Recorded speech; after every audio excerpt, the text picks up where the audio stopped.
Zoom video conference of the National Council was leaked to the social media, and it was published by a ruling YAP party's Facebook page and also other social network groups that are close to the government. So what is happening, and why is it happening, and why is it happening now? First of all, National Council itself, what does it mean? It means it's associated, it takes its name from the events of 1918, a century ago, when the first Republic of Azerbaijan was formed, and the founding father of the first Azerbaijan Republic, Mehmed Emin Rasulzadeh, was the head of the then Azerbaijan Republic First National Council. So whenever you say National Council, people who are educated in Azerbaijan, who know and love or patriot of the country,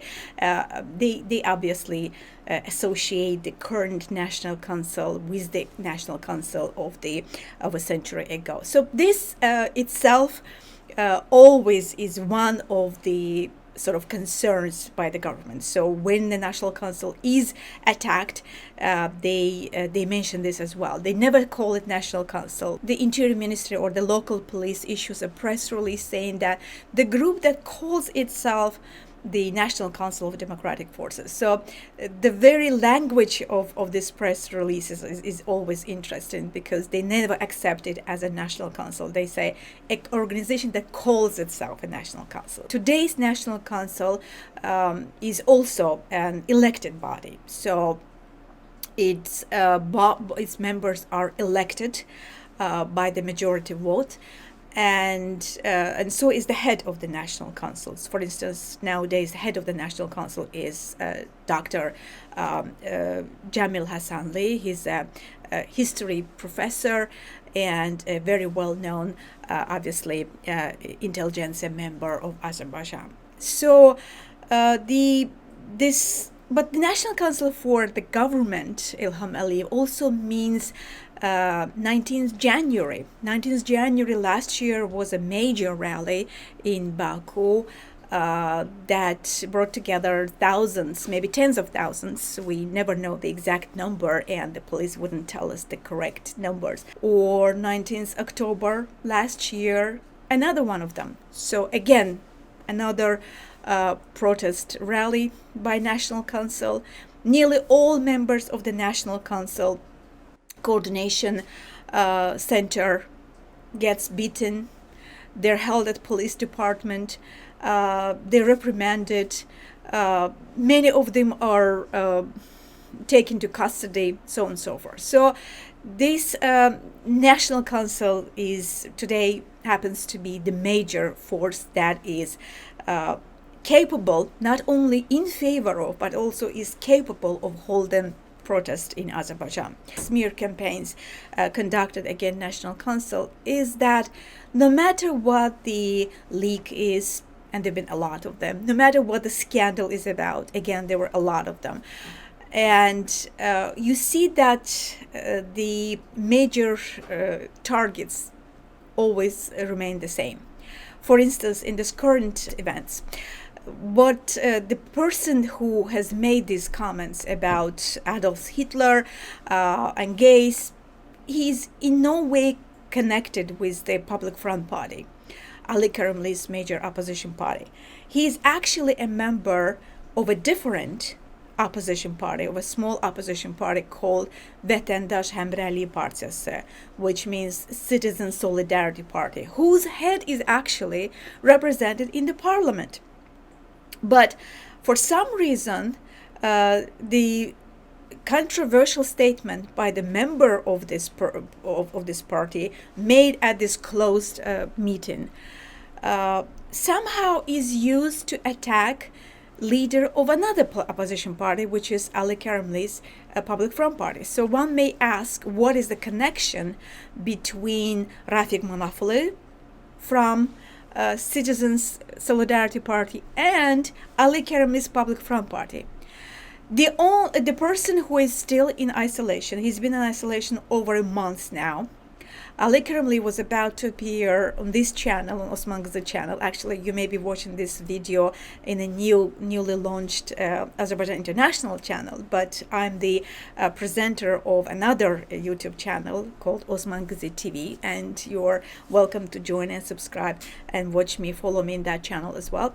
So, Public Front Party leader Ali Karimli was supposed to appear in that program, in that and to do interview on a month ago on April 13. So I already announced the interview, and the interview was about to start at 10:30 p.m. Baku time. So approximately 10 minutes before the interview was about to go on air, I call Ali Karimli, and he has no internet. So first I thought that it's just a matter of internet. I waited, so another 10 minutes, 20 minutes, 30 minutes, no internet whatsoever. I tried to reach him on phone line, on landline, on cell phone, no luck whatsoever. So obviously, it didn't stop me. I still started the program because the interview has already been announced, and we have 1,000 people waiting. Another thousands people join the live stream once we start, because people are there to watch the leader of opposition. But as we learn, as the program goes on, all his communications are cut off. So he has no telephone, he has no mobile, and he has no internet. I remember that day we did a 4-hour live stream. We said, okay, if Ali Karimli cannot speak, perhaps we can start taking calls, and people will start calling us, telling what they think about this. What is this about, or how they feel about this, whether they accept it or not, because this is a major blow to freedom of expression in Azerbaijan. You cannot just cut off opposition leader just to shut him up. This is unacceptable, even in Azerbaijan. And especially in pandemic, this pandemic, countries and governments are fighting this disease, and you need internet and phone line and other communication means more than before, just to be in touch. By the way, Ali Karimli's family, some of his family members, his children, I believe, live abroad, overseas. So it is also a humanitarian issue. The parents have to be in touch with their children.